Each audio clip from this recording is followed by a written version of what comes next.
Assalamualaikum warahmatullahi wabarakatuh. Perkenalkan, nama saya Indah Yuni Tasyan dengan NIM 23329133. Saya berasal dari Prodi Pendidikan Ilmu Agama Islam. Baiklah, kali ini saya akan menjelaskan mengenai materi administrasi sarana dan prasarana pendidikan. Sebelumnya, yang terhormat kepada Bapak Dr. Hanif Al-Qadri, SPD MPD, selaku dosen pengampu mata kuliah administrasi pendidikan. Baiklah, saya mulai saja ke materi yang pertama, yaitu pengertian sarana dan prasarana. Sarana, pengertian sarana yaitu sarana merujuk pada peralatan atau perlengkapan yang digunakan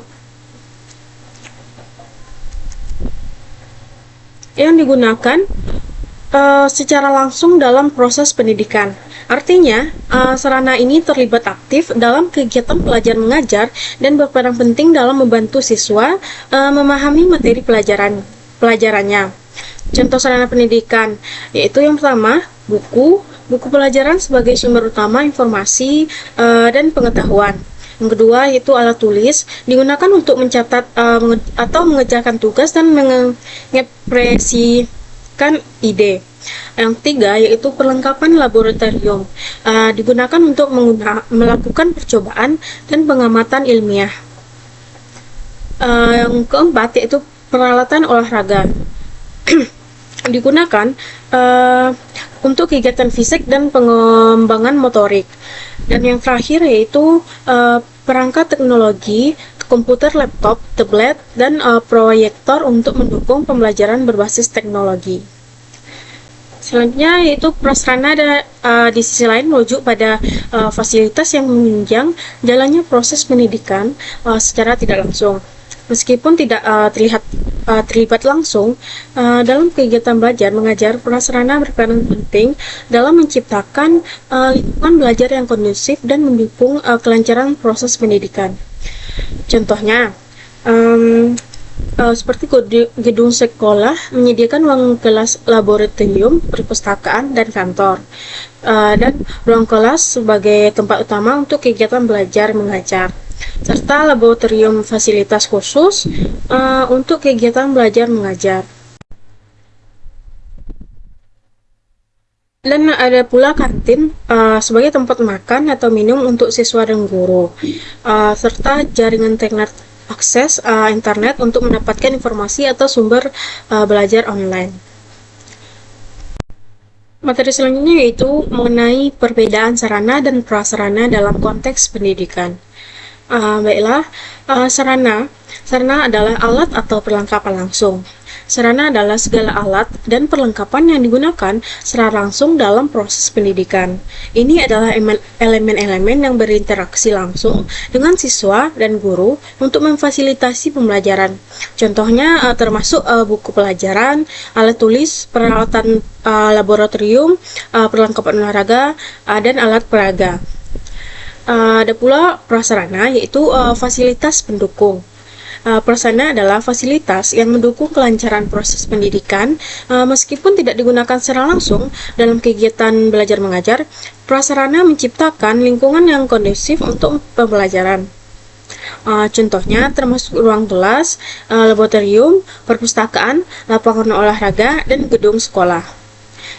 Adapun perbedaan utamanya yaitu sarana dan prasarana terletak pada sifat penggunaannya. Sarana digunakan secara langsung dalam kegiatan belajar mengajar, sedangkan prasarana mendukung kegiatan tersebut dari belakang layar.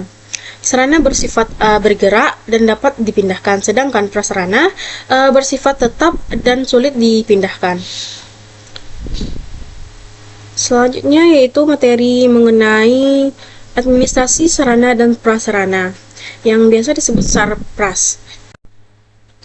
Ini administrasi sarana dan prasarana merupakan pengolahan yang komprehensif terhadap seluruh fasilitas pendidikan.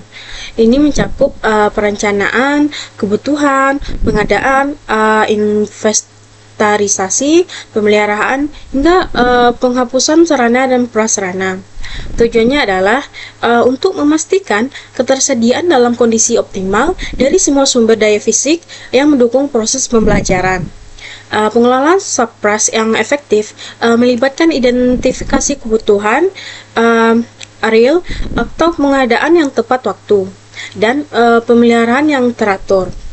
Hal ini bertujuan untuk menciptakan lingkungan belajar yang aman, nyaman, dan kondusif, sehingga mendukung pencapaian tujuan pendidikan secara lebih efisien dan efektif. Selanjutnya yaitu materi mengenai kategori subpras, yang mana sarana dan prasarana pendidikan dapat dikategorikan menjadi 4 jenis utama. Yang pertama yaitu site, yaitu lahan, merupakan area tempat bangunan pendidikan didirikan, mencakup luas tanah dan lingkungan sekitar. Yang kedua yaitu building atau bangunan. Ini meliputi semua struktur fisik seperti ruang kelas, laboratorium, perpustakaan, dan gedung administrasi. Yang ketiga yaitu equipment, yang artinya itu peralatan. Terdiri dari semua perlengkapan yang digunakan dalam kegiatan belajar mengajar seperti alat laboratorium, komputer, dan alat olahraga. Dan yang terakhir yaitu furniture, itu yang artinya perabotan. Mencakup semua perabotan yang mendukung kegiatan pendidikan seperti meja, kursi, lemari, dan rak buku. Dari keempat kategori ini saling berkaitan yang penting untuk menciptakan lingkungan pendidikan yang optimal. Materi selanjutnya yaitu mengenai prinsip dasar administrasi subpras, yang mana administrasi sarana dan prasarana berlandaskan beberapa prinsip penting. Yang pertama, pengolahan subpras harus mencerminkan nilai dan harapan masyarakat selaras dengan tujuan pendidikan. Yang kedua yaitu perencanaan subpras harus dilakukan secara partisipatif, melibatkan berbagai pihak dan mempertimbangkan kebutuhan peserta didik. Dan yang ketiga yaitu pengolahan subpras harus dilakukan oleh tenaga yang kompeten dan dapat dipercaya dengan akuntabilitas yang jelas. Prinsip-prinsip ini memastikan bahwa subpras yang disediakan benar-benar mendukung proses pelajaran dan mencapai tujuan pendidikan yang lebih efektif dan efisien. Materi berikutnya yaitu proses administrasi subpras. Proses administrasi sarana dan prasarana terdiri dari 8 langkah, yaitu perencanaan untuk mengidentifikasi kebutuhan, pengadaan untuk mendapatkan barang, inventarisasi untuk mencatat barang yang ada, menyimpan untuk menyimpan barang secara efisien. Penataan untuk menata barang dengan baik, yaitu penggunaan untuk memanfaatkan barang secara optimal, pemeliharaan untuk menjaga agar barang tetap berfungsi, dan penghapusan untuk mengeluarkan barang yang tidak layak dipakai. Berikut perencanaan dilakukan dengan mengidentifikasi kebutuhan subpras yang komprehensif, objektif, dan fleksibel adanya. Pengadaan dapat dilakukan melalui pembelian penyewaan sesuai dengan kebutuhan. Inventarisasi mencatat barang yang diadakan dengan pengkodean atau penyimpanan dilakukan untuk menjaga barang sebelum digunakan. Penataan bertujuan untuk memastikan barang dalam kondisi baik dan mudah diakses. Penggunaan mengacu pada pemanfaatan barang sesuai dengan kebutuhan pemeliharaan sangat penting untuk memastikan barang tetap dalam kondisi optimal.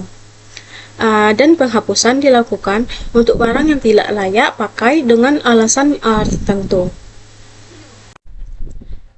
Dari materi-materi yang telah saya sampaikan tadi, dapat ditarik kesimpulannya yaitu administrasi sarana dan prasarana pendidikan adalah pengolahan yang mencakup perencanaan, pengadaan, pemeliharaan, dan penghapusan sarana pendidikan yang mendukung proses belajar mengajar di sekolah dan perguruan tinggi,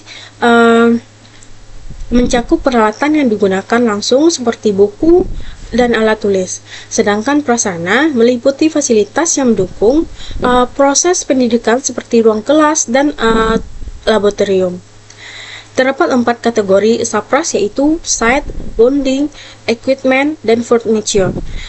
Prinsip dasar administrasi sapras mencakup perencanaan yang melibatkan kebutuhan bersama, serta penanggung jawab yang kompeten. Dari pengolahan yang baik, penting untuk mencegah pemborosan dan memastikan kualitas pendidikan yang lebih baik demi mencapai tujuan pendidikan yang lebih efektif dan efisien. Baiklah, dari materi yang sudah saya sampaikan, hanya itu yang dapat saya jelaskan. Bila ada kata yang salah, mohon maafkan. Saya sudahi dengan wabillahi taufiq wal hidayah. Wassalamualaikum warahmatullahi wabarakatuh.